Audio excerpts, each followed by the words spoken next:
ನಮಸ್ಕಾರ, ನನ್ನ ಹೆಸರು ಡಾಕ್ಟರ್ ಕಾರಡಿ ಶ್ರೀಧರ್ ರೆಡ್ಡಿ. ನಾನು laser and laparoscopic surgeon. I am A consultant in treatment range hospital, Kukatpally, Hyderabad.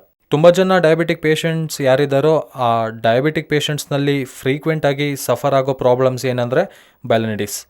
ಇದನ್ನು ಬೆಲನಿಟಿಸ್ ಬೆಲನೋಪಾಸ್ಟೈಟಿಸ್ ಅಥವಾ BXO ಅಂದರೆ ಬೆಲನಿಟಿಸ್ ಝೀರೋಟೆಕ್ ಆಪರೇಟರನ್ಸ್ ಅಂತ ಕರಿತೀವಿ.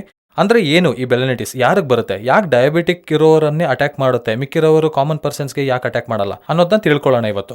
ಈ ಬೆಲನಿಟಿಸ್ ಅನ್ನೋದು ಓನ್ಲಿ ಅಂಗದ ಮುಂದೆ ಇರುವ ಫೋರ್ ಸ್ಕಿನ್ ಅಂದರೆ ಮುಂದೆ ಇರೋ ಚರ್ಮ ಏನಿದೆ, ಅಂಗದ ಮೇಲಿರುವ ಚರ್ಮನ ಮಾತ್ರನೇ ಇನ್ಫೆಕ್ಟ್ ಮಾಡ್ತಾ ಇರುತ್ತೆ.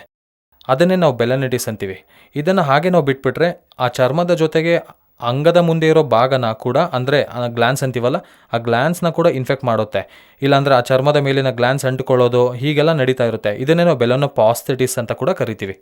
ಕೆಲವು ಸಂದರ್ಭದಲ್ಲಿ ನೋಡೋದಾದರೆ ಈ ಬೆಲನಿಟಿಸ್ ಬೆಲನೋಪಾಸ್ಟೈಟಿಸ್ ಮಾತ್ರ ಅಲ್ಲದೆ BXO ಅಂತೀವಿ, ಬೆಲನಿಟಿಸ್ ಝೀರೋಟಿಕ್ ಆಪರೇಟರೆನ್ಸ್. ಇಲ್ಲಿ ಆ ಏರಿಯಾದಲ್ಲಿ ನೋಡೋದಾದರೆ ಚರ್ಮ ಅನ್ನೋದು ಒಂದು ಕಲರ್ ಬದಲಾಗೋದು, ಬೆಳ್ಳಗಾಗೋಗೋದು, ಟೈಟ್ ಆಗೋಗೋದು, ಫೈಬ್ರೋಟಿಕ್ ಗ್ರಾಫ್ ಅನ್ನೋದು, ಇದನ್ನೇ BXO ಅಂತ ಕರಿತೀವಿ. ಸೊ ಈ ಮೂರು ಡಿಸೀಸ್ ಏನಿದೆ ಹೆಚ್ಚಾಗಿ ಡಯಾಬಿಟೀಸ್ ಇರೋರನ್ನೇ ಅಟ್ಯಾಕ್ ಮಾಡ್ತಾ ಇರುತ್ತೆ. ಮೋಸ್ಟ್ ಕಾಮನ್ ಆಗಿ 92% ಡಯಾಬಿಟಿಕ್ ಇರೋರನ್ನೇ ಅಟ್ಯಾಕ್ ಮಾಡ್ತಿರುತ್ತೆ. ಈ ಬೆಲನಿಟಿಸ್ ಅನ್ನೋದು ಯಾರನ್ನೂ ಬಿಡಲ್ಲ. ಡಯಾಬಿಟಿಸ್ ಬಂದಿದೆ ಅಂದರೆ 100% ಬೆಲನಿಟಿಸ್ನಿಂದ ಯಾವುದೋ ಒಂದು ದಿನ ಸಫರ್ ಆಗಲೇಬೇಕಿರುತ್ತೆ. ಯಾಕಂದರೆ ಇದೊಂದು ಇನ್ಫ್ಲಮೇಷನ್ ಪ್ರೊಸೆಸ್. ಸೊ ಬೆಲನಿಟಿಸ್ನಲ್ಲಿ ಡಯಾಬಿಟಿಕ್ಸ್ನಲ್ಲಿ ಹೆಚ್ಚಾಗಿ ಇನ್ಫ್ಲಮೇಷನ್ಸ್ ಇರೋದ್ರಿಂದ ಆ ಏರಿಯಾ ಪೂರ್ತಿ ಸ್ಕಿನ್ ಏನಿದೆ ಅದು ಹೆಚ್ಚು ಇನ್ಫ್ಲಮೇಷನ್ಗೆ ಒಳಗಾಗಿ ಅಲ್ಲಿರೋ ಚರ್ಮದ ಕ್ವಾಲಿಟಿ ಹಾಳಾಗಿ ಎಲಾಸ್ಟಿಸಿಟಿ ಹೋಗುತ್ತೆ. ಎಲಾಸ್ಟಿಸಿಟಿ ಅಂದರೆ ನಮಗೆ ಅಂಗದ ಮೇಲಿರುವ ಚರ್ಮ ಏನಿದೆ ನಮ್ಮ ಅಂಗ ಎರೆಕ್ಷನ್ ಆದಾಗ ಫ್ರೀಯಾಗಿ ಮೂವ್ ಆಗಬೇಕು. ಹಾಗೆ ಫ್ರೀಯಾಗಿ ಮೂವ್ ಆಗದೆ ತುಂಬ ಟೈಟ್ ಆಗೋಗಿ ಆ ಮುಂದೆ ಇರುವ ಚರ್ಮ ಎಲ್ಲ ಹಾಳಾಗುತ್ತೆ. ಹೀಗೆಲ್ಲ ನಡೀತಾ ಇರುತ್ತೆ. ಸೊ ಅಂಗದ ಮುಂದೆ ಇರುವ ಚರ್ಮ ಏನಿದೆ ಇದನ್ನು ನಾವು ಗ್ಲ್ಯಾನ್ಸ್ ಅಂತೀವಿ. ಅಂಗದ ಮುಂದೆ ಇರುವ ಭಾಗವನ್ನು, ಆ ಚರ್ಮನ ನೋಡೋದಾದರೆ ಅಂಗದ ಮೇಲಿರುವ ಚರ್ಮ ಹೀಗೆ ಸ್ಟ್ರೈಟ್ ಆಗಿರುತ್ತೆ, ಬಟ್ ಕೆಳಗಿರೋದು ಮಾತ್ರ ಇಲ್ಲಿ ಅಟ್ಯಾಚ್ ಆಗಿರುತ್ತೆ.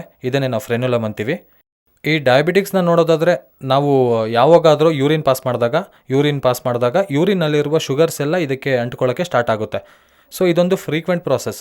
ಸೊ ಕಳೆದ ಕೆಲವು ವರ್ಷಗಳಿಂದ ನಮಗೆ ಶುಗರ್ ಇರೋದ್ರಿಂದ ಯೂರಿನಲ್ಲಿ ಪಾಸ್ ಆಗುವ ಶುಗರ್ಸ್ ಪ್ರತಿ ಸಾರಿ ಇಲ್ಲಿ ಅಂಟ್ಕೊಳ್ಳೋದ್ರಿಂದ ಈ ಏರಿಯಾದಲ್ಲಿ ಮೆಲ್ಲಗೆ ಇನ್ಫ್ಲಮೇಷನ್ ಅನ್ನೋದು ಸ್ಟಾರ್ಟ್ ಆಗುತ್ತೆ. ಇನ್ಫ್ಲಮೇಷನ್ ಸ್ಟಾರ್ಟ್ ಆಗೋಗಿ ಈ ಚರ್ಮ ಅನ್ನೋದು ಮಂದ ಆಗೋಗ್ತಿರುತ್ತೆ, ಅಂದರೆ ದಪ್ಪ ಆಗೋಗುತ್ತೆ, ನೋಡೋದಕ್ಕೆ ಹೊಳಪು ಕಳೆದೋಗುತ್ತೆ. ಕಲರ್ ನೋಡಿಕೊಂಡ್ರೆ ಈ ಕಲರ್ ಆ ಕಲರ್ ಸ್ವಲ್ಪ ಕಲರ್ ಚೇಂಜ್ ಆಗಿರೋದು, ಪ್ಲಸ್ ಚರ್ಮದ ಗುಣ ಕಳ್ಕೊಳ್ಳೋದು. ಅಷ್ಟೇ ಅಲ್ಲದೆ ಒಂದು ವೇಳೆ ಚರ್ಮನ ಹಿಂದಕ್ಕೆ ಎಳೆದ್ರೆ ಕ್ರ್ಯಾಕ್ಸ್ ಉಂಟಾಗೋದು. ಈಗ ಮಾಮೂಲಿಯಾಗಿ ಈ ಚರ್ಮ ಫ್ರೀಯಾಗಿ ಹಿಂದಕ್ಕೆ ಮುಂದಕ್ಕೆ ಮೂವ್ ಆಗಬೇಕು, ಆದರೆ ಈ ಚರ್ಮ ದಪ್ಪಾಗಿರೋದ್ರಿಂದ ತಿಕ್ಕಾಗಿರೋದ್ರಿಂದ ಒಂದು ವೇಳೆ ನಾವು ಬಲವಂತವಾಗಿ ಎಳೆದ್ರೆ ಇಲ್ಲೆಲ್ಲ ಕ್ರ್ಯಾಕ್ಸ್ ಫಾರ್ಮ್ ಆಗುತ್ತೆ, ಚರ್ಮದ ಮೇಲೆಲ್ಲ ಕ್ರ್ಯಾಕ್ಸ್ ಫಾರ್ಮ್ ಆಗುತ್ತೆ. ಆ ಕ್ರ್ಯಾಕ್ಸ್ನಿಂದ ಇನ್ಫೆಕ್ಷನ್ಸ್ ಒಳಗಾಗುತ್ತೆ, ಸೆಕೆಂಡ್ರಿ ಇನ್ಫೆಕ್ಷನ್ಸ್ ಇಂಥವೆಲ್ಲ ನೋಡ್ತಿರ್ತೀವಿ.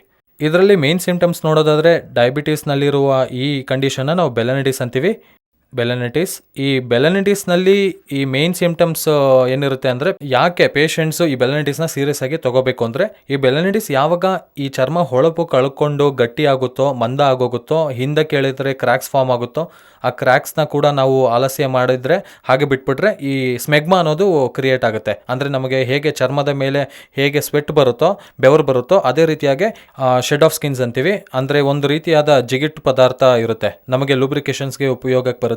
ಆ ಲೂಬ್ರಿಕೇಷನ್ ಅನ್ನೋದು ನಮಗೆ ರೆಗ್ಯುಲರ್ ಆಗಿ ಆಚೆ ಹೋಗ್ತಾ ಇರಬೇಕು. ಆಗಾಗ ಅದು ಡಯಾಬಿಟಿಕ್ಸ್ ಇರೋರಿಗೆ ಇನ್ನೂ ಸ್ವಲ್ಪ ಹೆಚ್ಚಾಗಿ ರಿಲೀಸ್ ಆಗ್ತಾ ಇರುತ್ತೆ. ಅಂದರೆ ಕ್ಲೀನ್ ಮಾಡ್ಕೊಳಕ್ಕಾಗಲ್ಲ, ಯಾಕಂದರೆ ಚರ್ಮ ಹಿಂದಕ್ಕೆ ಎಳೆಯೋಕ್ಕಾಗಲ್ಲ.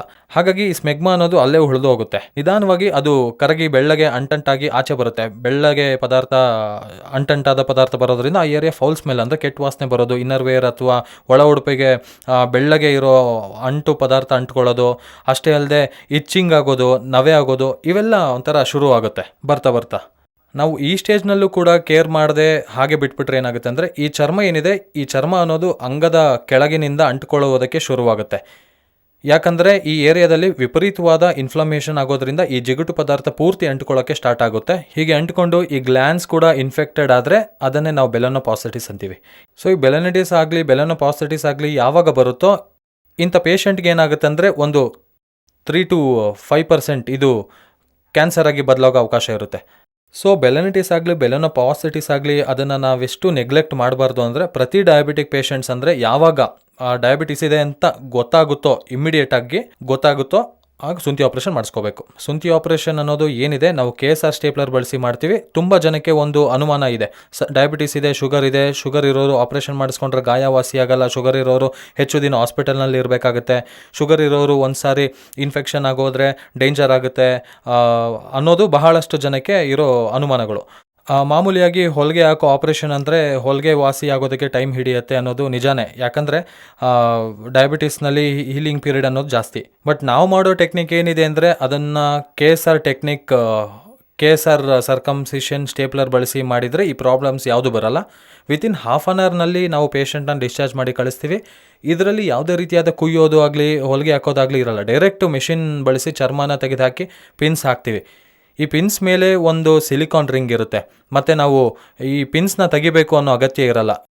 ಪಿನ್ಸ್ ತೆಗಿಯೋ ಅಗತ್ಯ ಇರಲ್ಲ, ಸಿಲಿಕಾನ್ ರಿಂಗ್ ಇರುತ್ತೆ. ಸಿಲಿಕಾನ್ ರಿಂಗ್ ಬಿದ್ದು ಹೋದರೆ ಆಟೋಮೆಟಿಕ್ಕಾಗಿ ಪಿನ್ಸ್ ಕೂಡ ಬಿದ್ದು ಹೋಗುತ್ತೆ. ಸೊ ಇದು ಡಯಾಬಿಟಿಕ್ ಪೇಷಂಟ್ಗೆ ಶುಗರ್ ಕಂಟ್ರೋಲ್ ಇದ್ದರೂ, ಶುಗರ್ ಕಂಟ್ರೋಲ್ ಇಲ್ಲ ಅಂದರೂ ಆಪ್ರೇಷನ್ ಮಾಡಿಸ್ಕೊಳ್ಳಿ, ಯಾಕಂದರೆ ಯಾವುದೇ ರೀತಿಯಾದ ನಷ್ಟ ಇರಲ್ಲ. ಆ್ಯಂಡ್ ಹಾಸ್ಪಿಟಲ್ನಲ್ಲಿ ಸ್ಟೇ ಮಾಡೋ ಅವಶ್ಯಕತೆಯೂ ಕೂಡ ಇರಲ್ಲ. ಆ್ಯಂಡ್ ರೆಗ್ಯುಲರ್ ಎಲ್ಲರಿಗೂ ಹೇಗೆ ಮಾಡ್ತೀವೋ ಡಯಾಬಿಟಿಸ್ಗೂ ಕೂಡ ಅದೇ ಪ್ರಿಕಾಷನ್ಸ್ನ ನಾವು ಕೊಡ್ತೀವಿ. 5 days ಆಂಟಿಬಯೋಟಿಕ್ಸ್ ಆಗಿರ್ಬೋದು, ಒಳ್ಳೆ ಕ್ಲೀನಿಂಗ್ ಆಗಿರ್ಬೋದು, ಆ್ಯಂಡ್ ಎರೆಕ್ಷನ್ ಆಗ್ದಂಗೆ ತೊಗೋಬೇಕಾಗಿರೋ ಮುಂಜಾಗ್ರತೆ, ಈ ಆಪ್ರೇಷನ್ ಮಾಡಿದ ನಂತರ 1 month ವರೆಗೂ ಸಂಭೋಗ ಮಾಡದೇ ಇರೋದು ಆಗಿರ್ಬೋದು, ಇಂಥ ಮುಂಜಾಗ್ರತೆ ಎಲ್ಲರಿಗೂ ಕಾಮನ್, ಡಯಾಬಿಟಿಸ್ ಅವ್ರಿಗೂ ಕಾಮನ್. ಸೊ ಇಂಥ ಡಯಾಬಿಟಿಸ್ ಇರೋರಿಗೆ ನಾನು ಹೇಳಿದ ಈ ಸಿಂಪ್ಟಮ್ಸ್ ಏನಾದರೂ ಕಂಡು ಬಂದರೆ ತಪ್ಪದೆ ನನ್ನನ್ನು ಕನ್ಸಲ್ಟ್ ಮಾಡಿ. ಈ ಸಿಂಪ್ಟಮ್ಸ್ ಬರೋದಕ್ಕೂ ಮುಂಚೆ, ಅಂದರೆ ಶುಗರ್ ಇದೆ ಅಂತ ತಿಳ್ಕೊಂಡು ಕೂಡಲೇ ಈ ಆಪ್ರೇಷನ್ ಮಾಡಿಸ್ಕೊಳ್ಳೋದ್ರಿಂದ ಕಾಸ್ಮೆಟಿಕ್ ರಿಸಲ್ಟ್ಸ್ ತುಂಬ ಚೆನ್ನಾಗಿರುತ್ತೆ.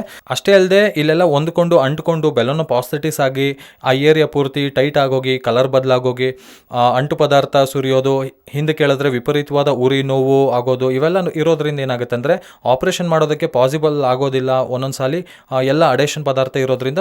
ಸೊ ಡಯಾಬಿಟಿಸ್ ಇದೆ ಅಂದರೆ ಡೆಫಿನೆಟ್ ಆಗಿ TRH ಟ್ರೀಟ್ಮೆಂಟ್ ರೇಂಜ್ ಹಾಸ್ಪಿಟಲ್ನಲ್ಲಿ ನೀವು ಸಂಪರ್ಕಿಸಬಹುದು. ನಾವು KSR ಸ್ಟೇಪ್ಲರ್ ಬಳಸಿ ಆಪರೇಷನ್ ಮಾಡಿಸ್ಕೊಳ್ಳೋದ್ರಿಂದ ಇದನ್ನು ನಾವು ಪರ್ಮನೆಂಟ್ ಆಗಿ ನಾವು ಟ್ರೀಟ್ಮೆಂಟ್ ಮಾಡ್ಕೋಬಹುದು. Thank you.